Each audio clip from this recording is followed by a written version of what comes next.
नमस्कार दोस्तों, स्वागत है आपका एसपीटी नॉलेज के यूट्यूब चैनल में। इस वीडियो में आज हम पढ़ेंगे गंगा नदी के बारे में। मैं आपको बता दूं, सबसे पहले गंगा नदी को हम इसमें पढ़ेंगे मैप की सहायता से, जैसे कि आप इसको यहाँ पे देख सकते हो। हम इनको टोटली मैप की सहायता से हम पढ़ेंगे। पहले इसका उद्गम देखेंगे, फिर कहाँ से होकर ये निकलती है, किन किन राज्यों से होकर जाती है।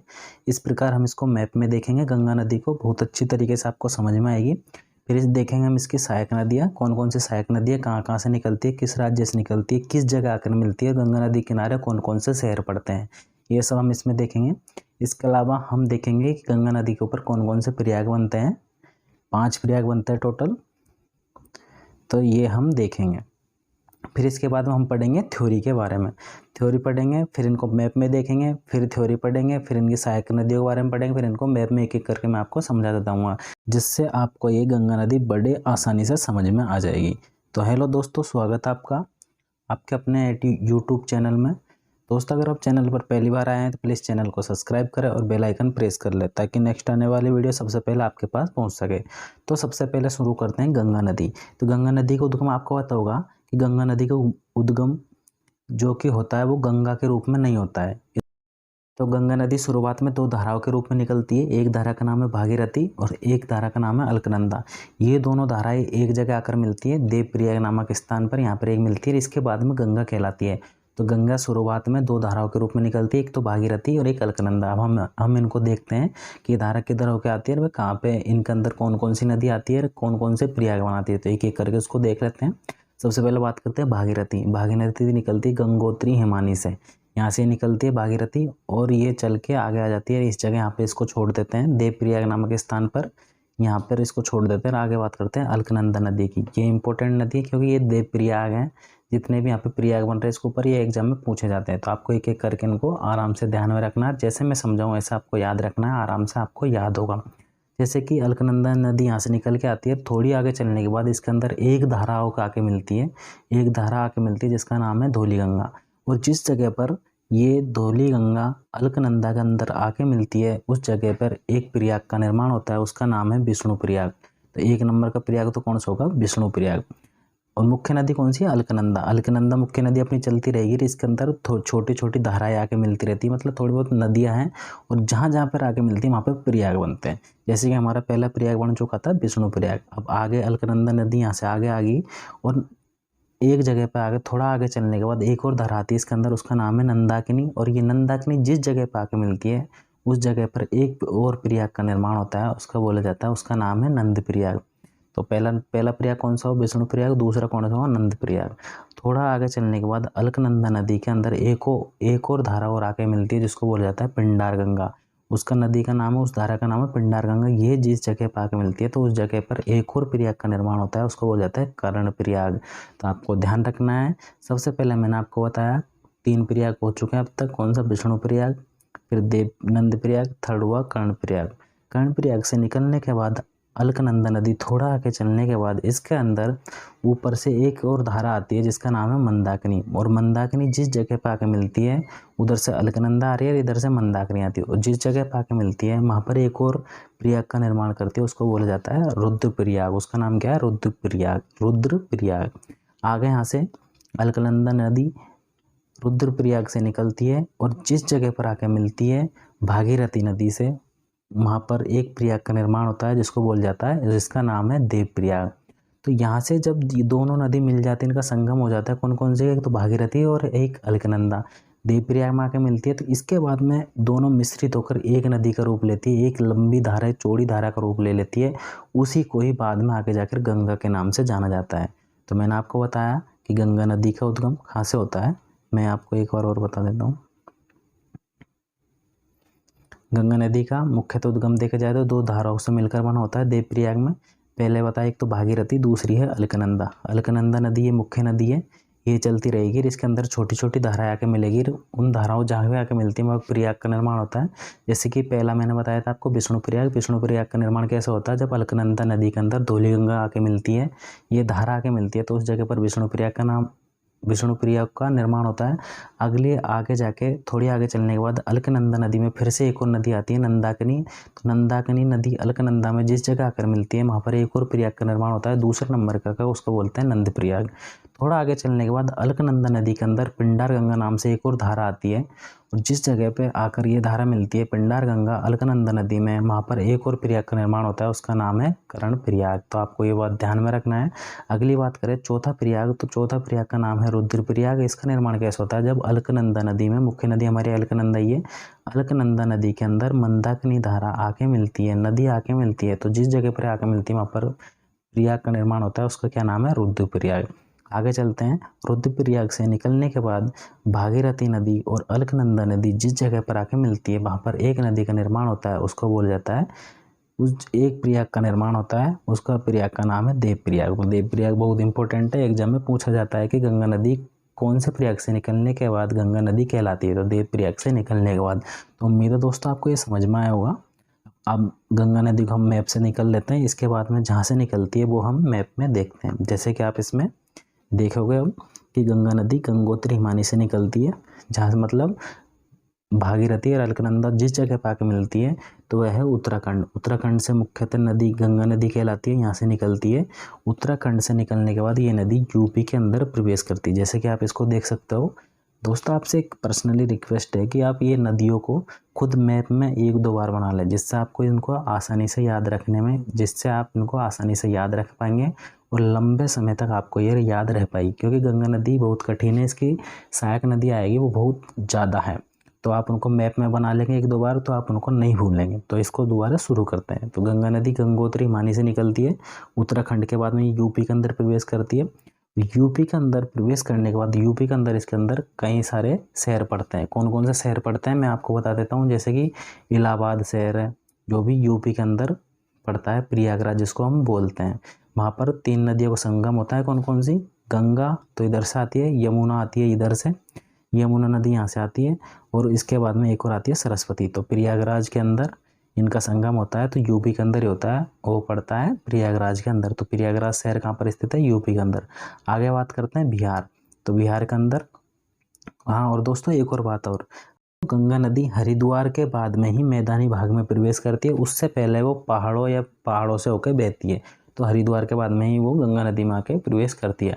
आगे बात करते हैं तो यूपी के अंदर मैंने आपको एक तो कौन कौन से शहर बता दिए थे, प्रयागराज बता दिए थे, प्रयागराज के बाद में यहाँ पर ही कानपुर शहर इसके बगल में स्थित है। आगे बात करते हैं, फिर आता था बिहार राज्य। यूपी से निकलने के बाद गंगा नदी बिहार राज्य में प्रवेश करती है। बिहार राज्य के अंदर भी इसके अंदर पटना शहर स्थित है, काशी वाराणसी शहर स्थित है जो कि बिहार के अंदर स्थित है। और बिहार से निकलने के बाद ये नदी लगभग 40 किलोमीटर झारखंड के अंदर आती है। फिर पश्चिम बंगाल, झारखंड के बाद में पश्चिम बंगाल से निकलकर ये नदी पश्चिम बंगाल में यहाँ से 2 धाराओं के रूप में टूट जाती है। मैं आपको आगे बताऊंगा कौन कौन सी। एक तो हुगली यहाँ से अलग निकल जाती है इस जगह से, और एक यहाँ से ये गंगा नदी सीधे निकल जाती है। लेकिन यहाँ पर जाकर इसका नाम चेंज हो जाता है, तो इसका नाम कौन सा होता है? भागीरथी नाम से आ जाती है। फिर इसके बाद में इसको पद्मा बोला जाता है। फिर जैसे ही ये बंगाली खाड़ी में गिरती है तो इसका मेघना नाम हो जाता है। पद्मा नदी इसको कब बोलते हैं? जब इसके अंदर से ब्रह्मपुत्र नदी आके मिलती है, जिस जगह पर आके मिलती है वहाँ पर उसको, उसके बाद में इसका नाम पद्मा हो जाता है। तो उम्मीद है दोस्तों आपको गंगा नदी मैप में समझ में आई होगी। अब इसके आगे पढ़ते हैं हम डिटेल। इसके उद्गम की बात करते हैं। मैंने आपको बताया गंगा नदी का उद्गम गंगोत्री हिमानी से होता है, अलकनंदा और भागीरथी देवप्रयाग में मिलती है, उसके बाद में ये नदी गंगा नदी कहलाती है। और गंगा हरिद्वार में पहली बार मैदानी भाग में प्रवेश करती है, जैसे कि मैंने आपको पहले भी बताया हुआ है। हरिद्वार के बाद में ही पहली बार मैदानी भाग में प्रवेश करती है, इससे पहले पहाड़ों में बहती है। और कौन कौन से राज्य से बहती है मैंने आपको मैप में बता दिया था, एक बार यहाँ और बता देता हूँ। जैसे कि सबसे पहले उत्तराखंड में, उसके बाद में यूपी के अंदर। लेकिन यूपी के अंदर एक खास बात है कि सर्वाधिक किस राज्य में गंगा नदी का विस्तार है, तो कहाँ पर है? वो उत्तर प्रदेश राज्य के अंदर। उत्तर प्रदेश के बाद में ये बिहार के अंदर प्रवेश करती है, फिर झारखंड, फिर पश्चिम बंगाल होते हुए बांग्लादेश के अंदर गिरती है, फिर बांग्लादेश से बंगाल खाड़ी में जाकर मिल जाती है। इसके किनारे कौन कौन से शहर पड़ते हैं मैंने आपको बताया, ऋषिकेश, हरिद्वार, कन्नौज, सहारनपुर, बिठूर, कानपुर, इलाहाबाद, वाराणसी, मिर्ज़ापुर, पटना, भागलपुर, ये सब मुख्य शहर है जो गंगा नदी के किनारे स्थित है। इसके अलावा अगली बात करें कि मैंने आपको एक बात और बताई थी, हुगली नदी इससे अलग हो जाती है। कौन सी जगह होती है? कोलकाता बंदरगाह हुगली नदी के किनारे स्थित है, क्योंकि हुगली नदी ही इससे अलग होती है गंगा नदी से। तो हुगली नदी के किनारे एक बंदरगाह स्थित है, कौन सा? कोलकाता बंदरगाह, जो कि हुगली नदी के किनारे ही स्थित है। अब इसकी लंबाई की बात करें तो 2525 किलोमीटर गंगा नदी की कुल टोटल लंबाई, और भारत के अंदर बात करें तो 2071 इसकी किलोमीटर इसकी लंबाई बाकी बांग्लादेश के अंदर है। तो इस प्रकार हमारे इसके बारे में पढ़ लिया। थोड़ी मैं आपको एक बार और बता देता हूँ इसको मैप के अंदर कहाँ से निकलती है। उत्तराखंड से निकलती है, फिर यूपी के अंदर प्रवेश करती है, यूपी के बाद में फिर बिहार, फिर झारखंड, फिर पश्चिम बंगाल के बाद में बांग्लादेश के अंदर प्रवेश करके ये कहाँ पर आ जाती है, बंगाल की खाड़ी के अंदर। तो आपको ये बात ध्यान में रखना है। इसके अलग अलग नाम है, जैसे कि यहाँ पर तो ये अलकनंदा भागीरथी के नाम से आती है। उसके बाद में यहाँ से गंगा कहलाती है पूरी, हरिद्वार के बाद मैदानी भाग में प्रवेश करती है। फिर इसका नाम यहाँ से जैसे हुगली अलग होती है तो इधर आके इसका नाम भागीरथी हो जाता है, फिर पद्मा, फिर मेघना के नाम से ये बंगाल खाड़ी में गिर जाती है। तो उम्मीद है आपको ये समझ में आया होगा। आगे बात करते हैं भागीरथी नदी की सहायक नदी भिलाना, इससे टेहरी नामक स्थान पर मिलती है, जहाँ भारत का सबसे ऊंचा बांध स्थित है। कौन सी नदी, मैंने आपको बताया था शुरू में, एक बार और आपको बता देता हूँ। मैंने आपको अभी बताया था भागीरथी नदी से निकलने के बाद में भारत के एक सबसे बड़े बांध का निर्माण होता है, जो कहाँ पर स्थित है, वो भागीरथी नदी के किनारे स्थित है उत्तराखंड में, यहाँ पर टेहरी बांध। तो भागीरथी नदी पर स्थित है उत्तराखंड के अंदर। तो आपको ये बात भी ध्यान में रखनी है, भारत का सबसे ऊंचा बांध कौन सा है, टेहरी बांध, जो कहाँ पर स्थित है, भागीरथी नदी पर उत्तराखंड के अंदर। आगे बात करते हैं गंगा नदी की सहायक नदियाँ कौन कौन सी हैं। तो सहायक नदी की बात करें तो मैंने आपको बताया था कि हम इसको भी मैप में देखेंगे और बहुत अच्छे से आपको समझ में आ जाएगा। जैसे आपको गंगा नदी समझ में आई थी, इस प्रकार से ये भी इसकी सहायक नदियाँ भी समझ में आ जाएगी। तो गंगा की बहुत सारी सहायक नदी है, लेकिन हम इसमें इंपॉर्टेंट पढ़ेंगे जो एग्जाम में पूछी जाती है। कौन कौन सी, जैसे कि होगी यमुना नदी होगी, सोन नदी होगी, हुगली होगी, घाघरा, कोसी, गंडक, महानदी, ये हम इसके बारे में पढ़ेंगे। तो सबसे पहले बात कर लेते हैं हम यमुना नदी के बारे में। ये इसकी इम्पोर्टेंट नदी है, सबसे इम्पोर्टेंट नदी कौन सी है, यमुना नदी। तो यमुना नदी के बारे में पढ़ते हैं, पहले हम इसको थ्योरी में बता देते हैं, उसके बाद मैं आपको इसको मैप के अंदर बता दूंगा कहाँ से निकलती है और इसके अंदर कौन कौन सी नदी आके मिलती है। तो सबसे पहले बात करें यमुना नदी। दोस्तों अगर आप इनको ट्रिक से याद रखें तो मैं आपको एक ट्रिक भी बता देता हूँ, जिससे आपको गंगा की सहायक नदी याद हो सकती है। तो ट्रिक मैं आपको बताता हूँ, ट्रिक है गोमती को घाघरा गंडक कोसी, गोमती का घाघरा गंडक कोसी। तो आप इस ट्रिक को लिख के जितने भी नदी बताऊँ उनको रिलेट कर लेना, तो वो आप बाद में कर लेना। तो एक एक करके मैं आपको बताता हूँ। यमुना नदी, तो यमुना नदी का उद्गम कहाँ से होता है, उत्तराखंड में यमुनोत्री हिमनद से होता है। और गंगा नदी कहाँ से होता है, गंगोत्री हिमानी से। गंगा का गंगोत्री हिमानी से और यमुना का यमुनोत्री हिमानी से। तो आपको ये बात ध्यान में रखना है, बहुत नॉर्मल है, आपको आराम से याद हो जाएगा।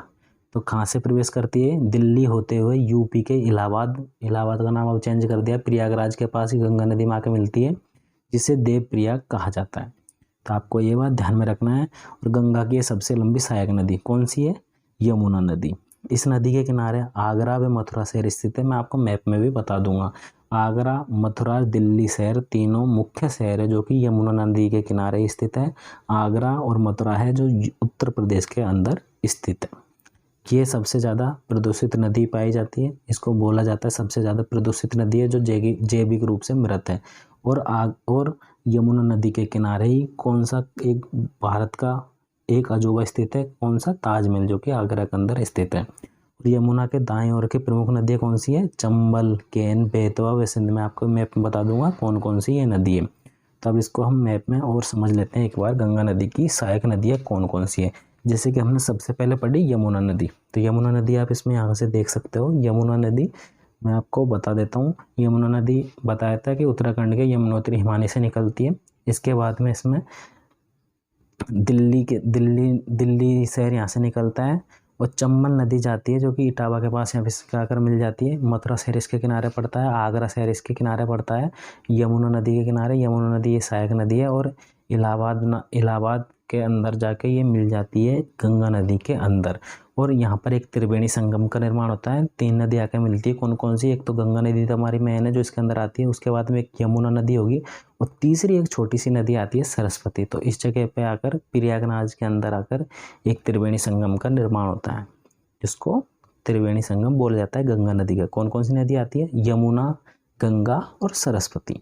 आगे बात करें तो इसकी अगली मुख्य नदी की बात करें तो कौन सी नदी आई एक बार इसमें समझ लेते हैं, फिर एक एक करके आगे मैं आपको और बता दूंगा।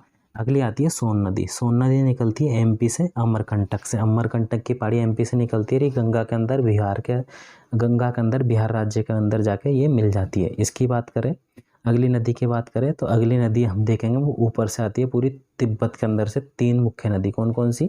सबसे पहले बात करें घाघरा नदी, ये घाघरा नदी भी बिहार के अंदर आकर मिल जाती है। इसके अलावा बात करें गंडक नदी, ये भी आती है दोस्तों, बिहार के अंदर आके मिल जाती है। और तीसरी आती है कोसी नदी, जिसको बिहार का शोक भी बोला जाता है। ये भी बिहार के अंदर मिल जाती है। गंगा की हमने कौन कौन सी नदी पढ़ ली, यमुना नदी पढ़ ली थी, सोन पढ़ ली, कोसी देख ली, गंडक देख ली, घाघरा, और घाघरा की एक सहायक नदी और है जो पूछी जाती है एग्जाम में कभी कभी, सरयू नदी। तो सरयू नदी घाघरा की सहायक नदी है। लेकिन सरयू नदी की एक इम्पोर्टेंट बात आती है कि अयोध्या जो हमारा राज्य है, अयोध्या जो शहर था श्री राम से संबंधित है, वो सरयू नदी के किनारे ही स्थित है। तो एक एक करके मैं आपको इसमें आगे और बता दूंगा। अगली नेक्स्ट नदी आती है हमारी सोन नदी। तो सोन नदी का उद्गम कहाँ से होता है, अमरकंटक एमपी से इसका निर्माण होता है। और ये नदी बिहार में सोनपुर नामक स्थान पर गंगा में मिल जाती है, बिहार राज्य के अंदर। अगली बात करें, नदी के बेसन में सोने प्लेसर निक्षेप पाए जाते हैं और रिहंद इसकी प्रमुख सहायक नदी है। रिहंद कौन से की, सोन नदी की। और इसकी बात करें, और रोहतासगढ़ का किला है, वो भी सोन नदी के किनारे स्थित है, रोहतासगढ़ का किला। और रिहंद नदी यूपी व एमपी के सीमा क्षेत्र पर रिहंद बांध स्थित है। तो रिहंद नदी पर ही यूपी एमपी के सीमा क्षेत्र पर रिहंद बांध स्थित है। और रोहतासगढ़ का किला भी सोन नदी के किनारे स्थित है। अगली नदी की बात करते हैं घाघरा नदी। तो घाघरा नदी कहाँ से होती है, इसका उद्गम तिब्बत के चीन से होता है। ये नेपाल की है, करनाली कहा जाता है इसको, नेपाल के अंदर नाम दूसरा है करनाली। इसकी प्रमुख सहायक नदी कौन सी है, शारदा, सरयू व राप्ती। तो सरयू नदी आपको इंपॉर्टेंट है, इसको ध्यान रखना क्योंकि इसके किनारे ही अयोध्या बसा हुआ है। शारदा नदी नेपाल से निकलती है, जहाँ इसे काली नदी कहते हैं। क्या बोल जाता है, काली नदी। शारदा नदी का दूसरा नाम कौन सा है, और काली नदी। और सरयू नदी के किनारे कौन सा शहर स्थित है, अयोध्या स्थित है। राप्ती नदी के किनारे गोरखपुर शहर स्थित है। आगे बात करते हैं, मैं आपको बता देता हूँ इसमें कि सोन नदी कौन सी है और घाघरा नदी। तो सोन नदी तो यहाँ से निकलती है अमरकंटक एमपी से, रिहंद बांध यहाँ पर स्थित है इसके अंदर, और रोहतासगढ़ का किला भी इसके ऊपर यहाँ पर स्थित है, जो कभी की कछवाओं का हुआ करता था वहाँ पे राज्य, इसको शेरशाह सूरी ने छीन लिया था। अगली बात करते हैं, सेकंड हमने पढ़ी थी घाघरा नदी, ये तिब्बत से निकलती है। इसकी सारी नदी कौन कौन सी है, शारदा, सरयू, ये सब नेपाल से निकलती है। और ये बिहार राज्य के अंदर आकर मिल जाती है कौन कौन सी, सोन और घाघरा नदी। आगे बात करते हैं, आगे 2 नदी और देखते हैं, गोमती नदी। तो गोमती नदी का उद्गम यूपी जिले से होता है, पीलीभीत से नामक जगह से। और इस नदी के किनारे लखनऊ व जौनपुर शहर स्थित है, कौन सी, गोमती नदी के किनारे। अवध का मैदान सबसे प्रमुख मैदान है किसका, गोमती नदी का। तो इसको मैं आपको मैप में और बता दूंगा आगे। अगली बात कर लेते हैं कोसी नदी। कोसी नदी इंपॉर्टेंट है, इसको बिहार का शोक भी कहते हैं। बिहार का शोक इसलिए कहा जाता है क्योंकि इस नदी के कारण बिहार राज्य के अंदर बाढ़ आती है, इस कारण इसको बिहार का शोक भी कहते हैं। इसका उद्गम की बात करें कि तिब्बत के पठार के विभिन्न धाराओं से निकलती है। और प्रमुख धारा जिस नदी का निर्माण करती है उसमें से कौन कौन सी मिलती है, सुन कोसी, अरुण कोसी, तुमुर कोसी इसमें सम्मिलित है। मतलब इन तीनों नदियों से मिलकर कोसी नदी का निर्माण होता है। नेपाल में इस नदी को सप्तकोसी नाम से जाना जाता है। और बिहार के अंदर प्रवेश करने के बाद ये नदी कोसी कहलाती है। तो कोसी नदी का नाम कोसी कब पड़ा, बिहार राज्य के अंदर प्रवेश कर दी तो इसका नाम कोसी पड़ा। यह गंगा में सर्वाधिक अवसाद व जल लेकर आती है, क्योंकि नेपाल जितना भी तिब्बत का जल है पूरा आता है, जिसकी वजह से बिहार के अंदर बाढ़ आती है। और ये इसके अंदर मुख्य बात आती है कि अवसादों की मात्रा अधिक होने के कारण ये नदी बार बार अपने मार्ग को बदलती रहती है, मार्ग में परिवर्तन करती रहती है, जिस कारण बिहार में बाढ़ आती है। और अतः इसी कारण से बिहार का शोक बोला जाता है, क्योंकि इसके अंदर इस नदी के कारण बिहार में बहुत ज़्यादा तबाही होती है। अगली बात करें, मैं आपको मैप में बता देता हूँ, कोसी नदी। कोसी नदी आती है तिब्बत से ही, ये आकर बिहार के अंदर मिल जाती है। तो बिहार राज्य के अंदर प्रवेश करने के बाद इसका नाम कोसी पड़ा। अगली बात करते हैं, अगली नदी हम पढ़ते हैं कौन कौन सी, हुगली नदी और दामोदर नदी। कोसी नदी मैंने आपको बता दिया था, ये दोस्तों यहाँ पर कोसी नहीं है, ये है दामोदर, ये दामोदर नदी आपको ध्यान रखना है। तो हुगली नदी की बात करें, कोसी, दामोदर नदी, तो मैं आपको इनको एक बार पहले मैप में बता देता हूँ। मैंने आपको बताया था कि इस जगह से झारखंड, यहाँ से हुगली नदी निकलती है और कानपुर में होकर निकलकर ये बंगाली खाड़ी में जाके गिर जाती है। तो इसी नदी के किनारे ही कानपुर शहर स्थित है, हुगली नदी के किनारे। और हुगली नदी की सहायक नदी कौन सी है, दामोदर नदी, जो कहाँ से निकलती है, झारखंड से। झारखंड से निकलने के बाद ये छोटे नागपुर के पठार को 2 भागों में विभाजित करती है। मतलब छोटे नागपुर पठार से निकलकर उसको 2 भागों में डिवाइड करके ये दामोदर नदी हुगली नदी के अंदर मिल जाती है। तो 2 नदी और बची हमारी, जो उसको गंगा नदी के हम भितरिकाएँ बोलते हैं, क्योंकि इसमें से अलग हो जाती है हुगली नदी और दामोदर नदी। तो मैं आपको इनके बारे में बता देता हूँ। हुगली नदी फरक्का नामक स्थान से गंगा से अलग होती है। इस जगह पर यहाँ पर फरक्का बांध भी स्थित है, यहाँ से ये हुगली नदी निकलती। मैं आपको इसको एक बार क्लियर और बता देता हूँ। इस जगह पर कौन सा बांध स्थित है? फरक्का बांध, और यहाँ से ये नदी निकलती है, हुगली नदी। इस नदी के किनारे कोलकाता शहर स्थित है, जहाँ पर एक बंदरगाह भी स्थित है। उसका नाम कौन सा है? हल्दिया बंदरगाह और कोलकाता बंदरगाह भी इस नदी के किनारे स्थित है। इसको विश्वासघाती नदी कहते हैं, क्योंकि गंगा नदी से अलग हो जाती है, इस कारण इसको विश्वासघाती नदी कहते हैं। दामोदर नदी हुगली नदी की प्रमुख सहायक नदी है, आपको बता ही दी थी। अगली बात करते हैं दामोदर नदी। दामोदर नदी मैंने आपको बताई थी, यहाँ से निकलती है, झारखंड के निकलती है। ये छोटे नागपुर पठार को 2 भागों में डिवाइड कर देती है, और ये हुगली नदी में आकर मिल जाती है। और हुगली नदी मिलने के बाद ये नदी भी बंगाल खाड़ी में चली जाती है। इसका उद्गम कहाँ से होता है? झारखंड से, और छोटे नागपुर के पठार से होता है, उसको 2 भागों में बांट देती है। यह नदी ब्रह्मस घाटी के रूप में बहती है। यह छोटे नागपुर पठार को 2 भागों में बांट देती है। दोस्तों, दामोदर नदी की मुख्य बात ये आती है, सबसे इम्पोर्टेंट है कि इस नदी के नदी घाटी क्षेत्र में कोयले के भंडार पाए जाते हैं, जिसे कि भारत की रूर घाटी भी कहा जाता है। और एक और इम्पोर्टेंट बात आती है कि दामोदर नदी यहाँ पर इस जगह पर सबसे बड़ा, एक और बात आती है कि दामोदर नदी यहाँ से निकलकर जो अपने साथ अवसाद लेकर आती है, तो यहाँ पर एक सबसे बड़ा डेल्टा बनाती है, जिसका नाम क्या है? सुंदरबन डेल्टा। वही दामोदर नदी बनाती है। तो विश्व का सबसे बड़ा डेल्टा कौन सा है? सुंदरबन डेल्टा, जो कि कहाँ पर स्थित है? दामोदर नदी इसका द्वारा इसका निर्माण होता है, और यहाँ पर स्थित है, बंगाल के अंदर। आपको ये बात ध्यान में रखनी है। तो इस प्रकार हमारी गंगा नदी खत्म होती है। गंगा नदी के अंदर हमने सबसे पहले क्या पढ़ा था? तो गंगा नदी 2 धाराओं के रूप में निकलती है, अलकनंदा और भागीरथी। मैंने आपको बता दिया था, उम्मीद आपको ये समझ में आई होगी। फिर हमने प्रयागराज पढ़े थे। कौन कौन से प्रयागराज पढ़े थे? 5 पढ़े थे। कौन कौन से? विष्णु, नंद, कर्ण, रुद्र और देवप्रयाग। इसके बाद हमने इसकी सहायक नदी पढ़ी थी, मैप में मैंने आपको बता दी थी। उम्मीद है दोस्तों आपको ये समझ में आई होगी। फिर हमने थ्योरी पढ़ ली होगी। दोस्तों, अगर आप वीडियो पसंद आई हो तो इसको लाइक करें और इसको ज़्यादा से ज़्यादा शेयर करें। थैंक यू दोस्तों, धन्यवाद। आज की हमारी वीडियो यहीं समाप्त होती है।